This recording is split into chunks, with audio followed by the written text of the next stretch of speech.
But ಕೆ.ಡಿ. ಸಿನಿಮಾಗೆ ಪ್ರೇಮ್ ಅವ್ರಿಗೆ ಇದಕ್ಕೆ ಸುಮಾರು ಕಂಟಕಗಳು ಎದುರಾದವು. ಒಂದು ಸಾಂಗಿಂದ ಇರ್ಬೋದು, ಅಥವಾ ಟ್ರೇಲರಿಂದ ಇರ್ಬೋದು, ಡೈಲಾಗಿಂದ ಇರ್ಬೋದು, ಸಾಕಷ್ಟು ಸಮಸ್ಯೆ ಎದುರಾಗಿ ಇಲ್ಲಿವರೆಗೂ ಬಂದಿದೆ. ಸೊ ಇದನ್ನ ಮೆಟ್ಟಿ ನಿಂತು ರಿಲೀಸ್‌ಗೆ ರೆಡಿ ಆಗಿದೆ. ಸೊ ಈ ಎಲ್ಲದರ ಸಮಸ್ಯೆ ಬಗ್ಗೆ ಏನ್ ಹೇಳ್ತೀರಾ ಅಂತ? ಯಾವಾಗ್ಲೂ ವಿಘ್ನಗಳು ಬಂದಾಗ್ಲೇ ವಿಘ್ನಗಳು ಮುಂಚೆ ಬರ್ಬೇಕಂತೆ. ನಮ್ಮ ತಾಯಿ ತಂದೆ ಯಾವಾಗ್ಲೂ ಹೇಳೋರು, ಒಂದು ಕೆಲಸ ನೀವು ಶುರು ಮಾಡಿದಾಗ ಕೆಲಸ ಶುರು ಮಾಡಿದ್ಮೇಲೆ ಬರಬಾರ್ದು, ಮುಂಚೆ ಬರಬೇಕು. ಅವಾಗ್ಲೇ ಆ ಕೆಲಸ ಯಶಸ್ಸನ್ನ ಗಳಿಸೋದು. ಹಾಗಾಗಿ ಕೆ.ಡಿ. ಸಿನಿಮಾದ ಯಶಸ್ಸನ್ನ ನಾವಾಗ್ಲೇ ನೋಡ್ತಾ ಇದೀವಿ. ಎದುರಾದಂತ ವಿಘ್ನಗಳನ್ನ ನೋಡಿದ್ಮೇಲೆ ಇದು ಯಶಸ್ ಖಂಡಿತ ಅನ್ನೋದು ಗೊತ್ತಾಗ್ತಾ ಇದೆ.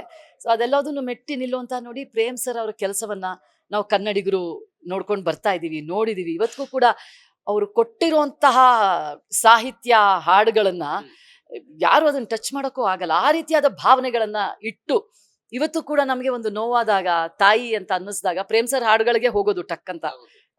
ಒಂದು ಚಾಯ್ಸು. ನಮ್ಮ ದುಃಖವನ್ನು ಹೊರಗಾಕೋದಕ್ಕಾಗ್ಲಿ, ನಮ್ಮ ಭಾವನೆಗಳನ್ನ ತೋರ್ಸೋದಕ್ಕಾಗ್ಲಿ ಅತ್ಯದ್ಭುತವಾಗಿ ನಮಗೆ ಅವರು ಅವಕಾಶಗಳನ್ನ ಕೊಟ್ಟಿದ್ದಾರೆ. ಸೊ ಹಾಗಾಗಿ ಪ್ರೇಮ್ ಸರ್ ಬಗ್ಗೆ ಬೇರೆ ಬೇರೆ ಭಾಷೆಯವರೆಲ್ಲರೂ ಕೂಡ ಮಾತಾಡೋಕೆ ಶುರು ಮಾಡ್ಬಿಟ್ರು. ಅದು ಅದಕ್ಕೆ ನಾವು ತಲೆ ಕೆಡಿಸ್ಕೊಳ್ಳೋಂಥ ಅಗತ್ಯನೇ ಇಲ್ಲ. ನಮ್ಮ ಪ್ರೇಮ್ ಸರ್ ಪ್ರತಿಭೆ ಏನು ಅನ್ನೋದು, ಅವರ ಪಾರಿಣ್ಯತೆ ಏನು ಅನ್ನೋದು ನಮಗೆ ಗೊತ್ತಿರುವಂಥದ್ದು.